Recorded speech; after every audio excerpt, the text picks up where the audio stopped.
श्रोताओं, आज हम मना रहे हैं विश्व उपभोक्ता दिवस और इस महत्वपूर्ण दिवस पर चर्चा करने के लिए हमारे बीच हैं एडवोकेट उपलब्धि मोहन गुप्ता। एडवोकेट उपलब्धि, आपका बहुत बहुत स्वागत है कार्यक्रम में। धन्यवाद सर। आज हम विश्व उपभोक्ता दिवस मना रहे हैं। हमारे श्रोता जानना चाहेंगे कि इसे मनाने के पीछे क्या कारण है, क्यों इसे आज ही मनाया जाता है। पहले तो आप सभी को विश्व उपभोक्ता दिवस की बहुत बहुत बधाइयाँ। पहले तो मैं आपको ये बताऊं कि ये दिवस मनाया क्यों जाता है। उपभोक्ताओं को उनके अधिकारों के प्रति जागरूक करने के लिए मनाया जाता है। जैसे कि हम आजकल जानते हैं कि बाजार में होने वाली ग्राहकों से जमाखोरी, काला बाजारी, मिलावटी चीज़ों की बिक्री, ठगी, नाप तोल में अनियमितता, कमी, कोई गड़बड़, गारंटी के बाद भी सर्विस नहीं देना, उसके अलावा उपभोक्ताओं के प्रति और भी जो अन्य प्रकार के अपराधों को होते हुए जो हम देखते हैं, उनके प्रति जागरूकता बढ़ाने के लिए इस दिवस को मनाया जाता है और इस दिन जागरूकता अभियान भी चलाए जाते हैं। और ये विश्व उपभोक्ता दिवस हर साल 15 मार्च को मनाया जाता है। इसकी शुरुआत अमेरिका के राष्ट्रपति जॉन एफ कैनेडी ने करी।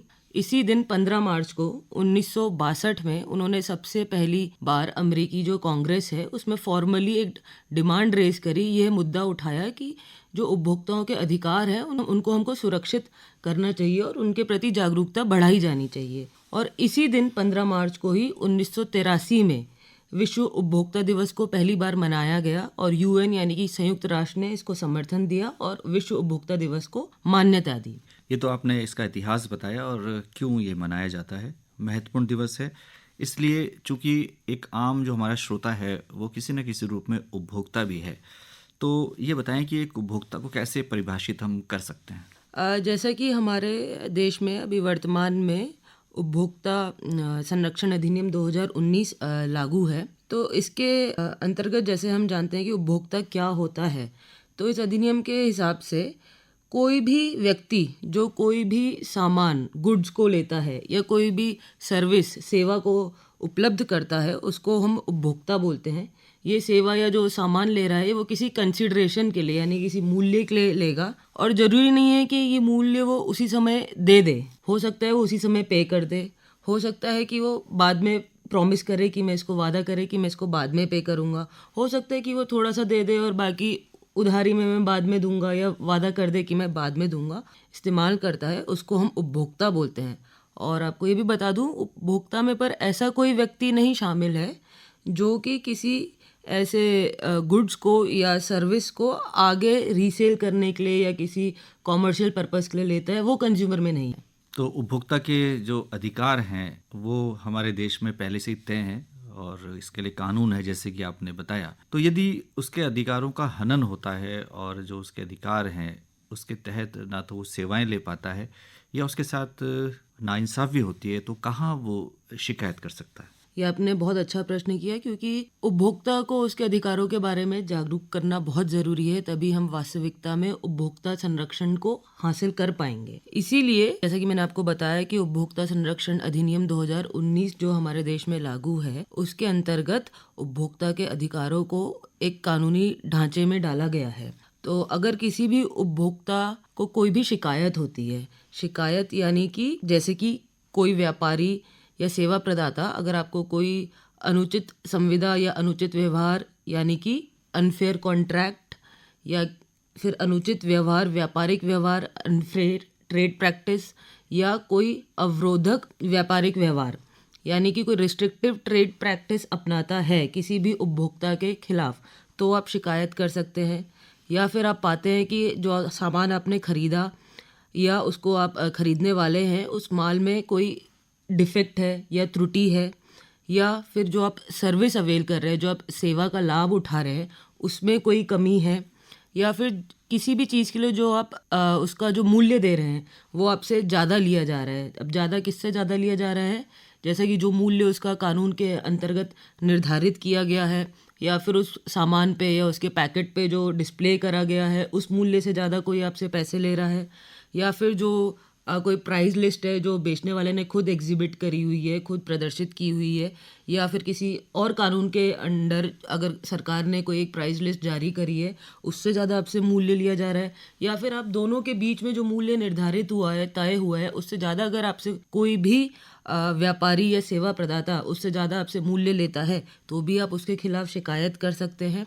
और अगर आपको पता चलता है कि कोई भी ऐसा सामान जो कि आपके जान या संपत्ति के लिए हानिकारक हो सकता है, उसको उसके जो सुरक्षा मानकों को कंप्लाई किए बिना अगर बेचा जा रहा है तो भी आप उसकी शिकायत कर सकते हैं। तो इन सब केसेस में आप शिकायत कर सकते हैं। शिकायत करने के लिए अगर अधिनियम के अंतर्गत देखें तो आप सबसे पहले तो जो आपका डिस्ट्रिक्ट फोरम है, जिला उपभोक्ता फोरम, उसमें आप शिकायत कर सकते हैं। अगर आप जिला उपभोक्ता फोरम के जो निर्णय है उससे आप संतुष्ट नहीं हैं तो 45 दिन के अंतर्गत आप राज्य उपभोक्ता कमीशन में यानी कि स्टेट कमीशन में आप शिकायत कर सकते हैं। उसके निर्णय से भी अगर आप संतुष्ट नहीं हैं तो उसके 30 दिन के अंतर्गत आप नेशनल कमीशन में शिकायत कर सकते हैं। और इसके अलावा ये शिकायतें आपका जो भी सामान है या सर्विस है उसका जो मूल्य है उसके हिसाब से भी की जाती है। अगर आपके सामान या सर्विस का मूल्य 50 लाख तक का है तो आप डिस्ट्रिक्ट फोरम में कंप्लेंट कर सकते हैं। अगर 50 लाख से 2 करोड़ है तो आप स्टेट कमीशन में कर सकते हैं। और अगर 2 करोड़ से ज़्यादा है तो आपकी शिकायत नेशनल कमीशन में दर्ज होगी। जी, ये बड़े विस्तार से आपने बताया। हम देख रहे हैं कि बैंकिंग सेवाओं का भी बड़े पैमाने पर विस्तार हुआ है और बैंकिंग से संबंधित शिकायतें भी आम तौर पर देखी जाती हैं, चूँकि सब कुछ ऑनलाइन अब होने लगा है। तो ऐसी शिकायतों के लिए भी क्या कोई व्यवस्था है? उसके लिए स्पेशली बैंकिंग ओम्बड्समैन बनाया गया है। ये जो ओम्बड्समैन का कॉन्सेप्ट है, जैसे आपने देखा होगा लोकपाल ओम्बड्समैन भी बनाया गया है। ये स्वीडन से लिया गया है बेसिकली ये कॉन्सेप्ट। उस देश में सबसे पहले ये लागू किया गया था। तो अगर बैंकिंग सर्विसेज से संबंधित अगर किसी भी उपभोक्ता को कोई भी शिकायत है तो बैंकिंग ओम्बड्समैन में अपनी शिकायत दर्ज करवा सकते हैं। इसके अलावा बैंकिंग उपभोक्ताओं के साथ साथ अगर कोई और उपभोक्ता भी हैं तो उनके लिए सरकार ने कोई भी प्रॉपर शिकायत करने से पहले एक नेशनल कंज्यूमर हेल्पलाइन बनाई है, यानी कि एक राष्ट्रीय उपभोक्ता हेल्पलाइन। इसमें मुकदमेबाजी के स्तर से एक पहले का स्तर है ये। और ये एक आप सोचिए एक वैकल्पिक विवाद निवारण की एक प्रक्रिया है, और जिससे कि आप कोर्ट में या ओम्बड्समैन में नहीं जाए बिना भी आप उससे पहले अपने विवाद को सुधार सकते हैं। और इसके बाद एक सभी जगह आपने देखा होगा कंज्यूमर कंप्लेंट्स जहाँ पे होती हैं उसमें एक ई दाखिल पोर्टल भी जारी किया गया है, यानी कि ई फाइलिंग पोर्टल। जैसे कि आजकल सभी सरकारी दफ्तरों में हम देख रहे हैं कि डिजिटलाइजेशन हो रहा है, लोगों को आसानी रहे सरकारी सुविधाओं का लाभ उठाने में। तो इसलिए ये ई फाइलिंग पोर्टल बनाया गया है, जिससे कि अगर कोई भी फोरम में, उपभोक्ता फोरम में यानी कि डिस्ट्रिक्ट फोरम में कोई कंप्लेंट करना चाहता है तो वो आसानी से वहाँ पे कंप्लेंट कर सके, उसको ज़्यादा परेशानी ना हो, कंप्लेंट उसकी जल्दी से हो जाए और उसको आर्थिक व्यय बहुत ज़्यादा ना हो, उसको खुद भी वहाँ ना जाना पड़े, उसकी शिकायत डिजिटल तरीके से एक हो जाए। अब बात करते हैं कि जब हम ऑनलाइन मार्केटिंग कर रहे हैं तो इसमें फ्रॉड होने की बहुत ज़्यादा संभावनाएं रहती हैं। तो किन बातों का एक आम ग्राहक ध्यान रखे? आजकल ई कॉमर्स ऑनलाइन मार्केटिंग का बहुत ज़्यादा चलन हो गया है, पर ई कॉमर्स में जो है वो ऑनलाइन है। आपको नहीं पता आप किसी सामान ले रहे हैं, आपके पास एक खाली जो प्रोडक्ट सेलर है उसके खाली नाम की आपको जानकारी होती है। ऑनलाइन ज़्यादा से ज़्यादा आप उसकी लोकेशन देख सकते हैं कि प्रोडक्ट सेलर कहाँ का है। तो आप उनका एक खुद का एक कंज्यूमर कंप्लेंट को रिड्रेस करने की एक प्रक्रिया होती है कि आप उनके प्लेटफॉर्म पर कंप्लेंट रेज करें, और उनका एक इंटरनल मैकेनिज्म होता है जिससे वो आपकी कंप्लेंट को रिजॉल्व करते हैं। और इस संबंध में आपको एक चीज़ और भी बताना चाहूँगी कि जैसा कि ये 2024 का जो विश्व उपभोक्ता दिवस है, इसकी थीम भी यही रखी गई है कि fair and responsible AI for consumers, यानी कि आर्टिफिशियल इंटेलिजेंस, उपभोक्ताओं के लिए निष्पक्ष और जिम्मेदार AI। तो कैसे AI के चलते हमारी प्राइवेसी भी बनी रहे, और जैसा कि हम देखते हैं आजकल मिस इन्फॉर्मेशन बहुत स्प्रेड होती है, डिस इन्फॉर्मेशन बहुत स्प्रेड होती है, तो उसको कंट्रोल कैसे किया जाए, क्योंकि AI के माध्यम से लोगों को स्पेसिफिकली टारगेट किया जा सकता है उनकी पसंदों और उनकी नापसंदों के हिसाब से। तो कैसे इस चीज़ को कंट्रोल किया जाए और रेगुलेट किया जाए, जिससे कि जो भी इंफॉर्मेशन हमको मिल रही है वो वेरीफाई हो, ऑथेंटिक हो, और हम मिस इन्फॉर्मेशन और डिस इन्फॉर्मेशन का शिकार ना बने। और ये जो ई कॉमर्स प्लेटफॉर्म्स हैं और AI जहाँ जिस टेक्नोलॉजी में इन्वॉल्व है, उन सब से कंज्यूमर के राइट्स को कैसे सुरक्षित रखा जाए, तो यही इस वर्ष की थीम है, जिसको कंज्यूमर इंटरनेशनल, जो कि एक NGO है जो कंज्यूमर मूवमेंट में बहुत इन्वॉल्व है, वो इस थीम को सेट करता है। इसके अलावा भी बहुत लोग हैं जो अभी भी ऑनलाइन में विश्वास नहीं करते हैं और वो सीधे सीधे किसी भी दुकान में जाके उत्पाद खरीदते हैं।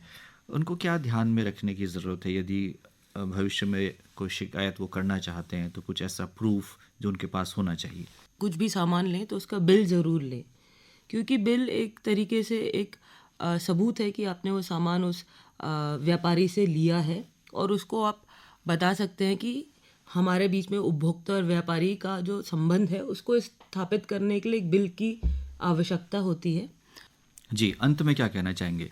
अंत में मैं यही कहना चाहूँगी कि उपभोक्ताओं के अधिकारों को संरक्षित करने के लिए सबसे महत्वपूर्ण है कि उपभोक्ताओं में जागरूकता बढ़ाई जाए, उन्हें उनके अधिकारों के बारे में बताया जाए और उन्हें सिर्फ अधिकारों नहीं बल्कि उनके जिम्मेदारियों के बारे में भी जानकारी होनी चाहिए। और सरकार को उपभोक्ताओं को उनके अधिकारों के बारे में शिक्षित करने के लिए नियमित रूप से जागरूकता अभियान चलाने चाहिए। ये अभियान NGOs के द्वारा भी चलाए जा सकते हैं, लीगल अवेयरनेस कैंपेन्स के रूप में भी चलाए जा सकते हैं और जो हमारे उत्पादों के गुणवत्ताओं के जो मानक हैं उनको बार बार रिवाइज किया जाना चाहिए, उनको और अच्छे से स्थापित और रिवाइज यानी कि प्रवर्तित किया जाना चाहिए कि जिससे कि उपभोक्ताओं को कम क्वालिटी के यानी गुणवत्ताहीन और ख़तरनाक उत्पादों से बचाया जा सके। और इसके बाद अलावा कोई भी अगर विवाद होता है तो उसके लिए हमारे पास उनको निवारण करने के लिए और प्रक्रियाएं भी होती हैं और तंत्र भी होते हैं, जैसे कि हम PPP मॉडल यानी कि सार्वजनिक निजी भागीदारी पब्लिक प्राइवेट पार्टनरशिप का भी इस्तेमाल कर सकते हैं। ऑल्टरनेट डिस्प्यूट रिजोल्यूशन के मेथड्स यानी कि वैकल्पिक विवाद समाधान के तरीकों का भी इस्तेमाल कर सकते हैं और जैसे हमारे जो ऑनलाइन तरीके से हैं जिनसे हम विवादों का समाधान कर सकते हैं, जिनसे कि हमारे जो ऑलरेडी जो एग्जिस्टिंग स्ट्रक्चर है कोर्ट्स का, फोरम्स का, उनको भी सहायता मिलेगी। डिजिटलाइजेशन का इस्तेमाल कर सकते हैं जिससे कि जो हमारी पेंडेंसी है और लंबित विवाद है उनको कम किया जा सकता है और इन सब में NGOs भी हमारी सहायता दे सकते हैं। एडवोकेट उपलब्धि मोहन गुप्ता, आज आप इस कार्यक्रम में आई और आपने विश्व उपभोक्ता दिवस के अवसर पर बहुत ही महत्वपूर्ण जानकारी हमारे श्रोताओं के साथ साझा की। आपका बहुत बहुत आभार। धन्यवाद। धन्यवाद।